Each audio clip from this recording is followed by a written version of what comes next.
Hi, welcome. If you're new to the channel, my name's Elliott and you're watching Rickety Ski Reviews.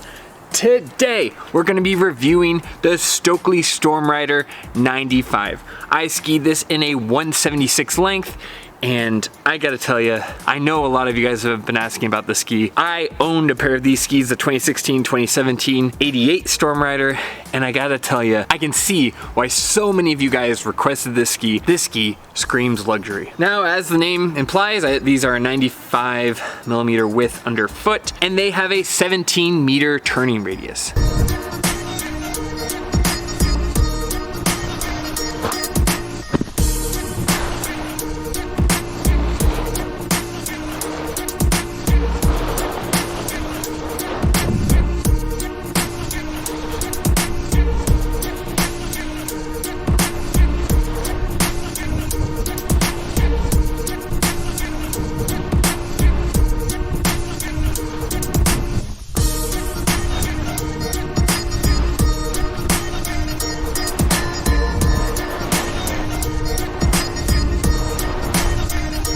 First impressions on these skis, this ski lets you feel all the best parts of skiing and dampens out all the worst parts of it. Any good part of a turn or carving, this ski absolutely thrives. It feels smooth and gradual, and it really allows you to get every good part that you might savor from carving out of the turn. Its performance is smooth in how it kind of gradually changes its shape throughout the arc of a turn, and it's smooth in that it's damp. You don't feel a lot of vibration with chatter. Any chop that kind of builds up throughout the day, this ski eliminates. This ski, the best word to describe it is smooth.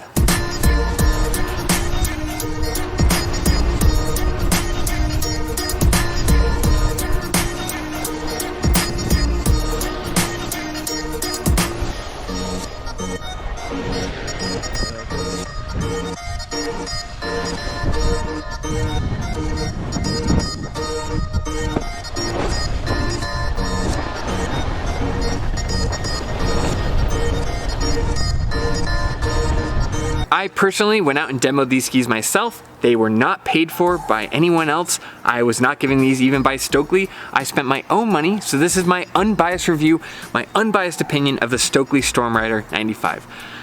I don't know what else. I've got no sponsor, nobody paying for this. This is just my opinion. I went out and spent my money because I wanted to tell you the truth about these skis. Now, let's talk about the good and then we'll talk about the bad. The good with this ski, it's a lot of things kind of in the first impression. You feel it immediately when you're skiing on it.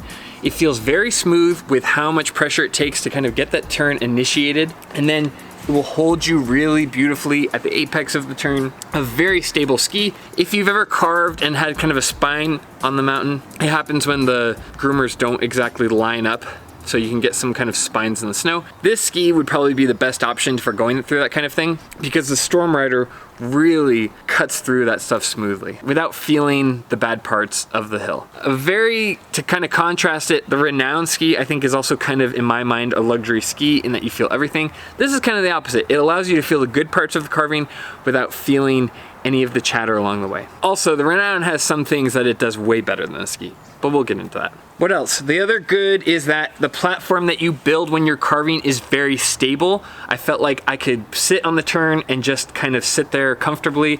It also has a lot of flexibility with where it lets you release the turn. Some skis have a specific kind of bite and release to them. This ski has a lot of flexibility with where it lets you bite in the turn. You could be really tip-centered or you could be a little bit more in the middle of the ski, depending on your ski style. And the release, I was actually surprised. You can release it early or you can really sit on these tails and then release it. And if you do, you can actually sit back a little bit. I'm used to being very forward, but this ski felt comfortable even if I kind of adjusted my weight into the back. So a very, very beautiful ski. I know for changes between 2023 and 2024, some of that has happened in the tail, and I can see why they did that because it allows for more flexibility for different ski types. And if you're looking for a platform when you build pressure, you can really launch off of the tails in these. A lot of the good surrounding the Stormrider 95 is on trail. When you're on trail, you are just having the most smooth kind of feeling. Throughout my life, I've primarily driven Toyota cars, Toyota Corollas, Toyota Matrixes, and currently I drive a Lexus, which is made by Toyota, but it's the luxury version. And I would compare going from like an Atomic or a Lawn or Fisher, Salomon, whatever, to a Stockli. feeling similar to the upgrade from a Toyota to a Lexus. It's got that same reliability, the same feeling in the turn, but there's just an added layer of smoothness that you get with this ski that you also get with the Lexus. The Lexus has better suspension, it's quieter, it's more insulated, you get leather seats, all these little things that just kind of make the ride feel smoother overall, and that carries over to this ski. I felt that very much in the Stockli Stormrider. This ski, when it came to carving, had all of the performance of the Atomic, but with just a little bit smoother ride on everything. The cat tracks are just a little bit smoother. The carving is a little bit smoother. There's less things that can interrupt your turn. Wobble you get when you get at high speeds is kind of dampened with this. It really just wants you to feel smooth all the way through, and it doesn't want things to interfere with a clean carved turn. I can really appreciate that because I think a lot of luxury brands go for top sheets, they go for X, Y, and Z, and I appreciate that this luxury brand is going for a smooth ride rather than baloney. So this is a luxury ski. It's priced like a luxury ski, but it is at least delivering something special that a lot of other luxury brands, in my opinion, aren't. I will say that I'm very impressed with Stockli. I think they did a good job delivering, and not just, you know, having it being expensive for expensive sake. These are handmade, if that's important to you. I think that's also something worth supporting if you care about that. But really, like I said before, the name of the game with this ski is smooth. It's not gonna let anything get in your way of a nice, clean turn. Now, let's talk about the bad. As always, the good is typically kind of related to the bad. With this ski, what I felt a lot of was, yes, it can carve really well. Yes, the turns are very smooth, but what happens when a ski becomes this damp and this carving oriented is you lose a lot of energy and snappiness in and out of turns. For instance, the Headcore 93, it really snaps at the end of the turn in a way that Stockli just does not do. It's not a big difference, like you can still carve clean turns on this, but in being damp, there's a little less spice to the turns. There's a lot of lines that I could take in the Atomic Maverick in a 176 exact same length that I just could not take in these skis. I found with carving that these are on par with the best, if not a little bit better. With the dampness, you lose a little bit of that responsiveness edge to edge. It's not a lot, but a little bit in the carving. Now the big drawbacks for this ski is this is an all mountain ski, and I really expected it to deliver a little bit better off trail. What ends up happening off trail is that it is damp, and so it can cut through bad condition snow pretty well. Unfortunately, what happens a lot with these tips, they like to kind of submarine under the lighter snow. So if the snow conditions off trail are bad, these perform pretty well. But if they're good and you want to have some flotation, well, tough luck. Even at a 95 width, these things were just tanking under the snow very easily. They're not heavy, they're coming in at around 1,775 grams, but they are dense. With all of that density, they just completely go under the snow. They do not ski well in the powder. They also are not very responsive, so it's hard to get your hop turns going. They're not very quick edge to edge off trail. These things are really meant for carving, even though they're advertised as kind of a all mountain go off trail ski. I really didn't enjoy my time off trail with these very much. They were okay. Like I said, in some of the heavier snow, they did surprisingly well, but if you have a powder day and you have the ski, even in a 95 width, they really do not perform very well there. Additionally, off trail, if you're kind of in the brush and in the bramble, these take a lot longer to go edge to edge, just because, in part because they're not as responsive as other skis. I was also pretty disappointed with the 95 width. I kind of thought that a lot of the problems I had with my 88 Stormriders from 2016, 2017 would disappear with this wider width. It turns out no.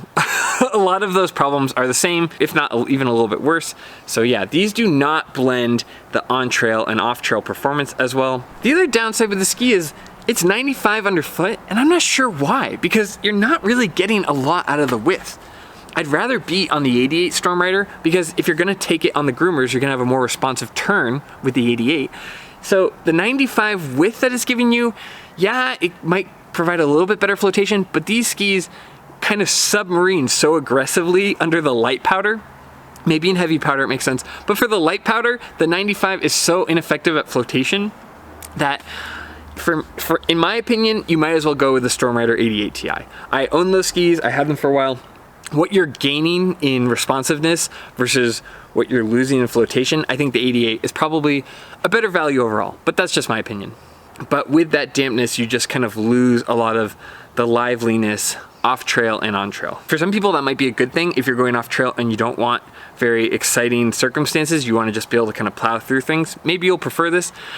but I really did not enjoy it. I didn't feel like I was getting clean turns, and I didn't have good flotation for how much width I had underfoot. The other drawback that I found, if you ski these for just half an hour or an hour, you might not notice this. So I think a lot of people who demo this really enjoy it, and I overall still really enjoyed this. This ski is like above a 9. So now we're just kind of getting into the small details and really parsing out what separates this from other top tier skis. So if you're stressed about the negatives, don't worry. This ski gets a very high score overall, but it has a few things holding it back.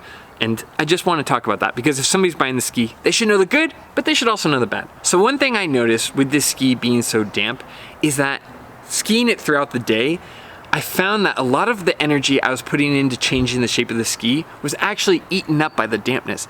This ski is so damp and so effective at absorbing chatter and absorbing bad conditions of snow that I actually found that it was slowly absorbing some of the energy I was preloading into the ski. It wasn't giving me all of my energy back. It would like create a strong platform, I could gain my speed, but I found that this was a very slow drain on my energy throughout the day. It didn't make my feet tired. My feet felt very good and because everything was so smooth. The strength in my legs was slowly just kind of being drained throughout the day because it was absorbing some of my flex from the ski. So if you think about it this way, when you're on the front of your boot, you're flexing that and you're changing the shape of the ski by doing that. But what happens is because the ski is so damp, rather than being reactive and kind of taking that energy and zipping with it, it was absorbing some of that energy itself. It's not a lot, it's a very marginal amount. And in fact, like I said before, you wouldn't notice it if you didn't ski on these more than an hour. But after a while, these skis are a little bit exhausting because they are constantly just draining out a little bit of your energy. Like I said, it's minor, I barely noticed it, but as somebody who owned these skis in the 88 in the older version, it can be fatiguing, whereas the Atomic Mavericks, Fisher Rangers, they don't do that. So it takes less energy to ski throughout the day. Anyway, just my small thing. It's a trade-off for sure. Some people would rather just have a smooth ride and take it easier on their joints. But for me, I noticed that I was sacrificing not only liveliness of my turns, but also just some of the energy when I was preloading it. Overall, there aren't a ton of negatives. This is a very smooth ski, but I do think that you should be aware that if you're going to buy a premium ski that gives you such a smooth ride, you're gonna be sacrificing some of your performance along the way. But that's okay. For some people, they don't care about that. They wanna feel the good things about a turn without feeling some of the more jarring parts of the turn. If you're one of those people where you're like, I just want a smooth ride, hey, this ski is probably a great option for you. But you should know what you're sacrificing in order to get that smoothness. So now, let's talk construction. This ski is handmade, that's why they say a lot of that price is there. What's really interesting about the ski is one of the Titanal sheets, more or less, is actually baked into the top sheet. It's supposed to prevent delamination, but it also saves on weight. It's essentially eliminating one layer of ski and just having that rigidity from the Titanal on top. The second kind of special sauce in this ski is that within each layer of the ski, they put what's called like their rubber dust in it. That's supposed to help with the dampening, and it clearly does when you're skiing on it. But yeah, part of their secret sauce is that rubber dust in between each layer of the ski. Like I've said before, in the 176, this ski comes in weighing at 1,776 grams per ski. The core of the ski is a blend of Polonia and Poplar Light Core. That makes sense with the weight. And then you've got a total of 2 layers of Titanal, one on the top and then one inside. Overall, this is a very beautiful construction. These are handmade, so that kind of comes into why they're such a premium and expensive brand. They are very light. However, on snow, they don't feel as light. Part of that is the construction. They don't have that kind of flotation that something like a Salomon or Atomic has, but you know, they don't feel heavy on your feet or anything like that. Now, lastly, let's talk price and value. And price is definitely an important topic when you're talking about Stockli skis. Stockli does change their skis year to year, so it's a little bit harder to buy them discounted. I will say, as someone who had the 88s in an older year, they don't change a ton. These felt very similar to those skis from 2016, 2017. But this tail is kind of the big update. This is a bigger platform. It allows you to be more in the back of your ski when you release your energy. Just so you know, going into it, if you're looking for a 2023, that's the difference between the 2024. I would say though, like the overall change is probably pretty marginal. I did not ski on the 2023s, but there is not a big difference even between 2016, 2017, and 2024. These come in at $1,249 even. These are not cheap. These are about $300, $350 to $400, more expensive than most new skis. especially in the 95 width. I don't know, I don't really see these on sale. Actually, even online, they don't like really have a ton of sales on them. So for value, this is, I think this is absolutely a good value for somebody who's just looking for the smoothest ride. These skis definitely struggle in the value department. I get why they're expensive. I'm not saying that there's like no good reason. Like I said, again, are the smoothest ski that you could buy on the market, but it comes at a price. So, you know, just figuring out, are you willing to spend that much on a luxury item? If so, this is a good luxury item, but it's definitely priced like a luxury item. So we've talked about value, we've talked about construction, we've talked about the good and the bad. Let's talk score for the Stockli Stormrider 95. If I'm being honest, these skis ski incredibly well. I care a lot about carving and they carve very well. If you're looking for like a really clean turn, a really stable turn, and a really smooth turn, just everything top to bottom is smooth and consistent, I think these skis are very well made. I think that these are nice carving skis. They don't give you a ton of snap at the end of the turn. If you think about it like a C, you know, the end of the C isn't really snapping as much as other skis, but it's a very good snap still. It's not the best. But overall carving is really where this ski shines, and it does an A+ job. So great score as far as carving goes, great performance there, and probably the most stable platform I've felt when I was going fast and really laying over the edges. The downsides of this ski, unfortunately though, are that for an all-mountain ski, this ski really does not do well off trail. If you get any kind of powder that you're surprised by, and you have a 95 underfoot ski, you should be able to go enjoy the powder. These skis, unfortunately, really submarine under that powder, and off trail, because of their dampness, they really don't turn as lively as other skis, or as much as I would like. When you wash out the turns, they do okay, but not great.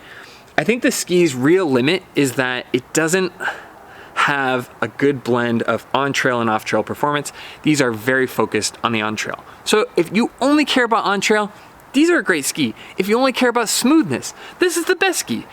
But if you, like me, care for all mountain on having a healthy blend of on-trail performance and off-trail performance, these fall a little flat. Additionally, throughout the day, having my energy drained just slowly by the dampness of these skis, I did find frustrating. You may not, but me personally, I did. So it's hard because these are such a top performer in the carving, but I really wish I just saw a little bit better flotation. They're not heavy skis, they're very light, so clearly it's a construction thing, but I don't like how easily these skis kind of submarine in the tips underneath the powder. Additionally, these skis get upgraded and updated and changed year after year very frequently. To be honest, those changes have been so minor, and I can appreciate that, maybe it's fine-tuned, but coming from my 2017 pair of Stormrider 88s, these skis felt very, very similar. There was not a lot of big changes along the way, which is fine. Like, I can understand being like, okay, we have a good design, let's not break it, let's fine tune it. I wish more people would do that. But the design is starting to feel a little long in the tooth. We are now approaching like 8 years of a very similar design to what we had. So I think that some of the design is getting a little antiquated with the carving, and I think especially with the off-trail performance and flotation. But I like what it's doing at its core, and I like what it's doing with clean carved turns. So for me, personally, I'm gonna give it a 9 out of 10. I don't think it's as good as the Head Core. I don't think it's as good as the Atomic Maverick, but I still think it's a top tier ski, and I still think that in some categories, this ski outshines all of those skis. This is a top performer, but there's just a few parts holding it back. 5 years ago, this ski would easily be at the top, but there are just a handful of skis that are outperforming it by a pretty healthy margin.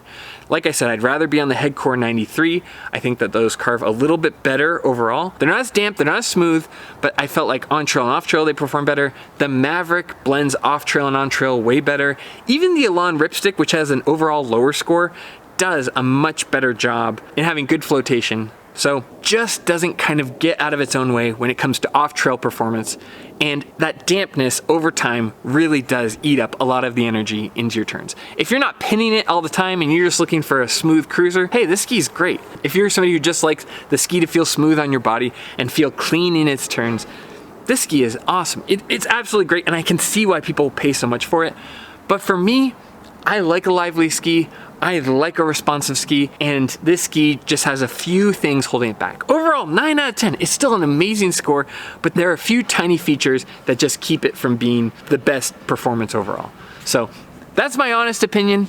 You can leave a comment down below if you agree or disagree, but those are my thoughts. Those are my real opinions. I paid for this demo myself, and I'm gonna give it to you honest, because every ski has a drawback, and if you're gonna buy it, you wanna know about the good and the bad. If you don't care about liveliness, if you don't care about going off trail, absolutely, I can recommend the ski very easily. But if you're like me and you wanna be able to blend the two with an all mountain ski, or if you're somebody who wants like responsiveness and snappiness over needing total dampness all the time, then you'll probably feel more like I do. So anyway, like I said, I think 9 is very generous for the ski. I think the value also holds it back a little bit, but I didn't put value too much into it because I know people who are willing to spend this much, they're just looking at the best performance. If you're somebody who cares about smoothness, like I said, these are awesome. So anyway, that's the end of the review. If you like this kind of content, please consider liking and subscribing. It helps my channel out a lot. We also have memberships. If you want different perks, I'll give you recommendations on skis. I'll give you advice on which skis to buy. I'll also give you advice on your skiing, just depending on the tier. Additionally, if you want to buy the ski, I'll put a link down below for you. But more than anything, just thank you for watching. I really appreciate it. You know, I use my own time and money to make this stuff because I care about it. And I appreciate that all of you guys seem to care too. Like I said, thanks for watching. And as always, I'll see you in the next one.